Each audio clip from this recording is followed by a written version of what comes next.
by any measurement, things got a lot better up in Boulder. But by the end of the year, there were a couple reactions that seemed to be a little bit knee-jerk, and one was Sean Lewis being replaced as the play caller by Pat Shurmur, of all people.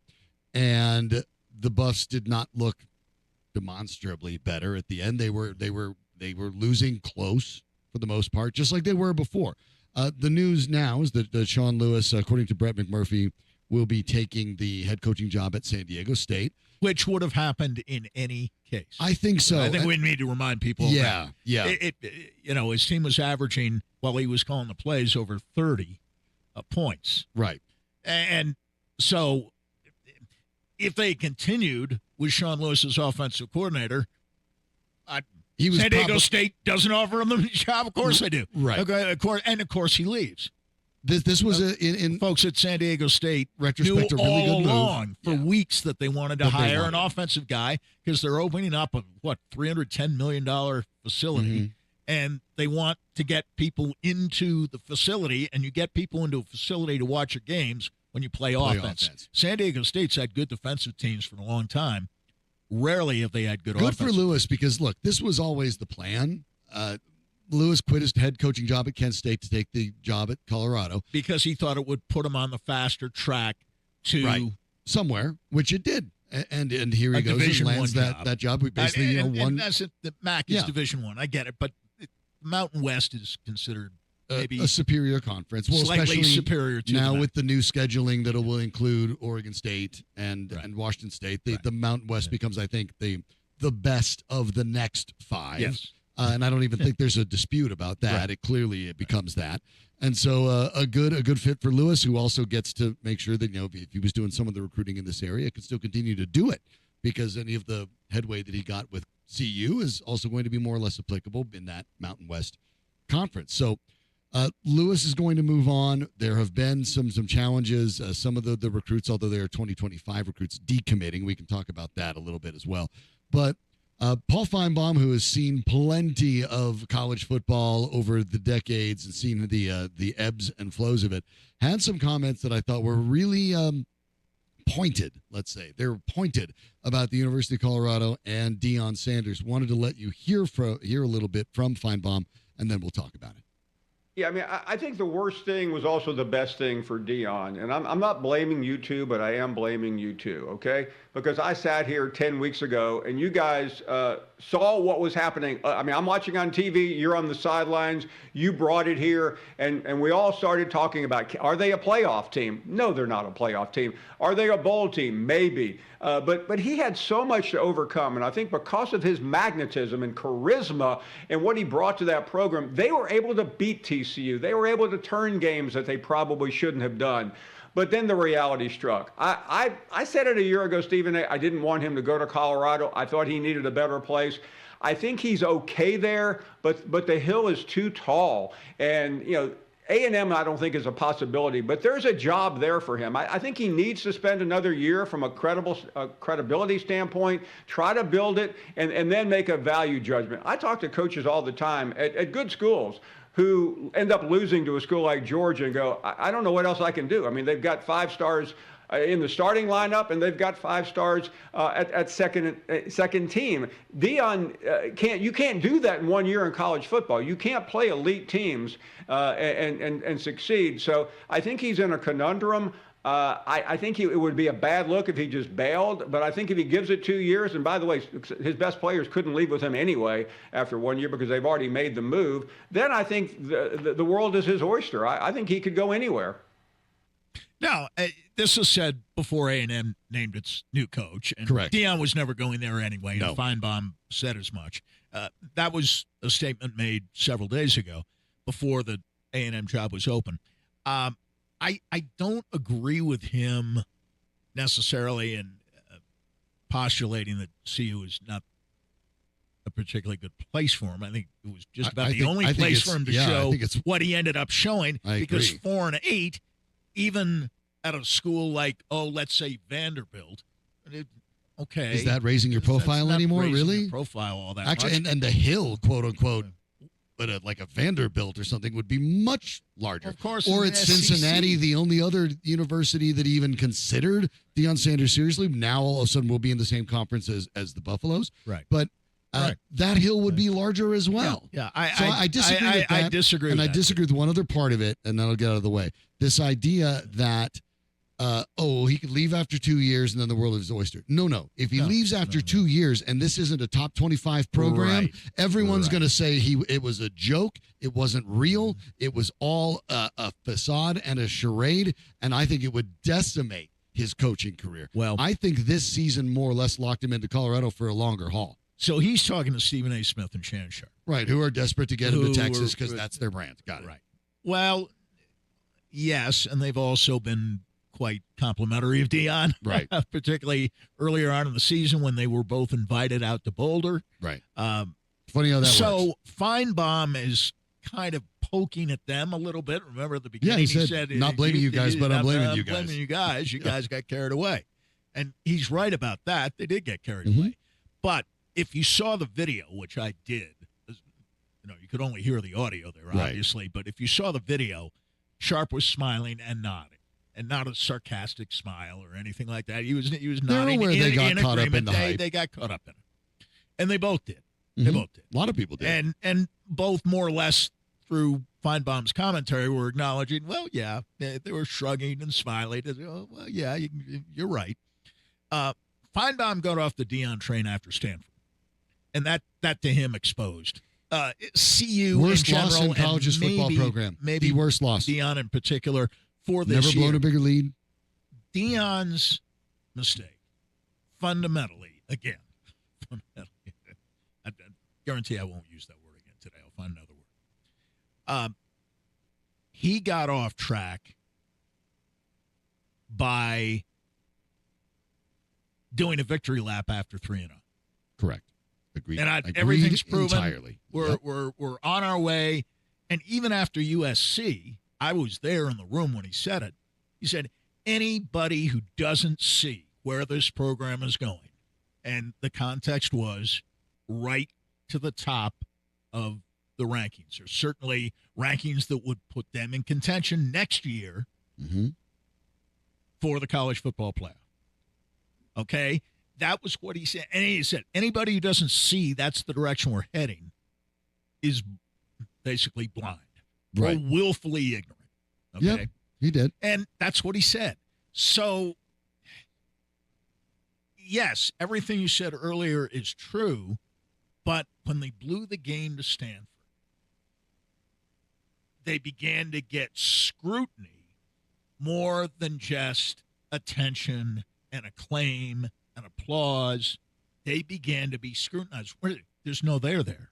Right. That they have 2 or 3 outstanding individual players. Mm-hmm. One plays defense as well as offense. That's Travis Hunter. But most of the other guys are offensive players. And, yes, I think they had some good players on defense, of whom Shiloh Sanders was one. Mm-hmm.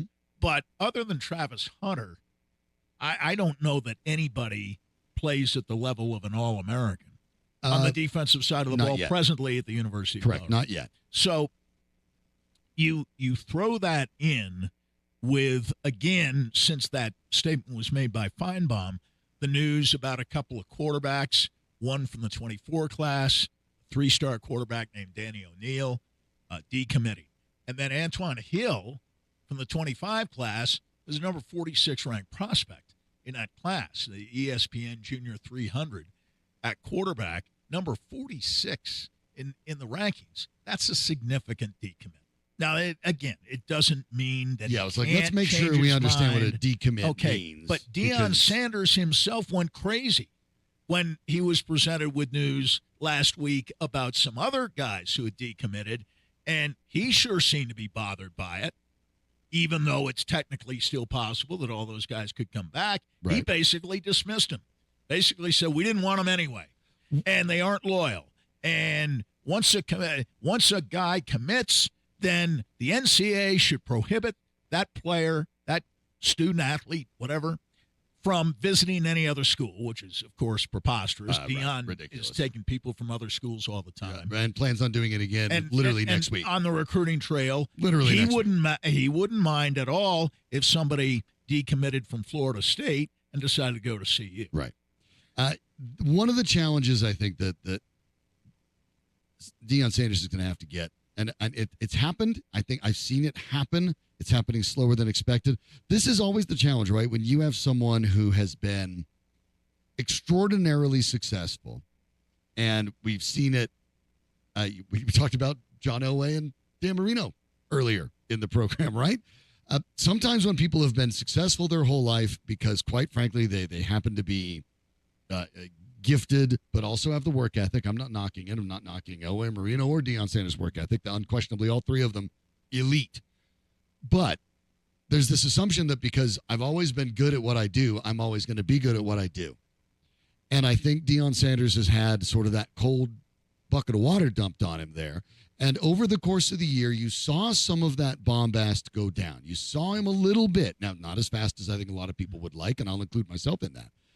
But I think you saw some of the shooting from the hip drop off, the calling some players out, drop off. Yeah, that was the big mistake he made. Dropping calling off out the offensive line. And I think you've seen that go down because he is learning the lesson. Like, hey, you know what?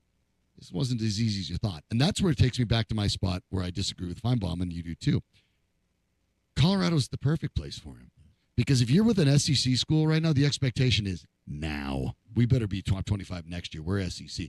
Colorado doesn't have that expectation. Now, maybe Deion does, and that's great. Yeah. But I assure you, the university does not. They're delighted with the fact they went from 1 wins to 4. They're delighted with the fact that despite this fact that this team was a constant standard in the top 25, if not top 10 for a decade, in which they even won a national title, they'd never sold out every home game at Folsom Field until this year. Yes. And that will continue next year, they are I would imagine. Perfectly happy with the way things are progressing up there. The person who doesn't have the patience at the moment is the head coach. Exactly. And I think he is learning some hard lessons in the fact that, you know what? It just doesn't come as easy as it used to anymore, and you're going to have to adjust. The thing that makes me positive about it is, referred to before, Deion Sanders' work ethic has been outstanding. He's, I think, understanding now it's not going to come easy. What do I have to do and get into the work? And the fact that we've seen his demeanor, seen the way he's addressed things in press conferences for the most part. Yes, he still shoots from the hip at times, and it can get him in trouble.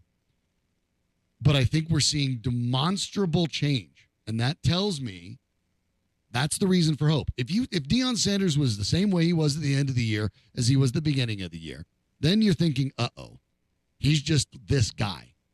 He's just bull in a china shop, and when it doesn't work out, he's going to stay bull in a china shop. Well, he didn't stay that way. And he's not all of a sudden going to turn into Lou Holtz, where every team in the world is the best team you've ever seen, and they're the best football program that's ever been assembled, and poor us, Notre Dame has no chance. He's never going to turn into that guy. But he can find an equilibrium, and the fact that even in the first year, you started to see the progress to that, I think is something that should be emboldening for the university. He is losing some coaches. Tim Brewster was demoted at the same time Sean Lewis was effectively demoted. And basically, Tim Brewster was thrown off the coaching staff and basically changed places there's a limit with Pat in Shermer. how many people you can have on the field. Right. And when Shermer was moved from being an analyst to the de facto offensive coordinator. And, there's going to lose some coaches, some turnovers. Brewster resigned, though. Brewster resigned on continue Sunday. with Pat Shermer as your offensive coordinator. No, I agree with that. Although I have a bad feeling that you're going to lose. You're going to lose Sean Lewis. Already lost him. And you would have lost him anyway. Murphy. Okay. Yeah. And you were going to lose him anyway. But you weren't necessarily going to lose your offensive line coach, and maybe he didn't do that great a job.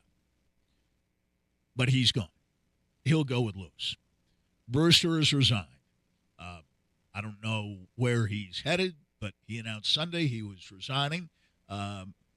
Knew him a little bit when he was here as the tight ends coach of the Broncos in 05 and 06 for Mike Shanahan.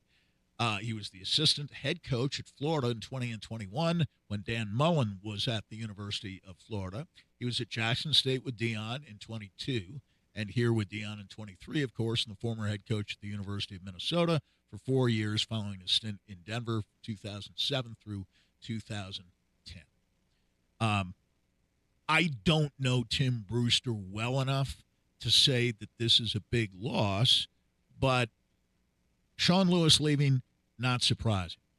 The possibility of 3 offensive coaches leaving could be a bit of an issue. Not just one, but 3. And I agree with you on the Shermer point. They have, as a matter of fact, 8 commitments for 2024. Mm-hmm. And there was a little exchange on social media today between the former Bronco quarterback Danny Cannell and Brian Howell. I forgot he was on the Buffs Broncos on a regular basis. Yeah, you're right. Yeah. I don't know Danny Cannell very well. I spoke to him a few times when he's here as the Bronco quarterback, but don't know him well. Brian Howell I know very well. Danny Cannell comes out with this. CU didn't beat one team with a winning record. Fact. Lost last 6 games. Fact. Mm-hmm. Sure. Players are hitting the portal. Remains to be seen. Now, players are decommitting. Yeah. That's not the same thing as hitting the portal, of it course. is not. Coaches leaving. Multiple coaches are leaving. Recruits decommitting. That's true. They have the 64th ranked recruiting class behind UNLV, BYU, USF, who are all ahead of them. But sure, everything is great because people watched at RG3's world. A little bit of taking a shot at Robert Griffin III, of course, right. Who's talking about the value of putting Colorado back in the national consciousness, which I think is an important part of this discussion. Yeah.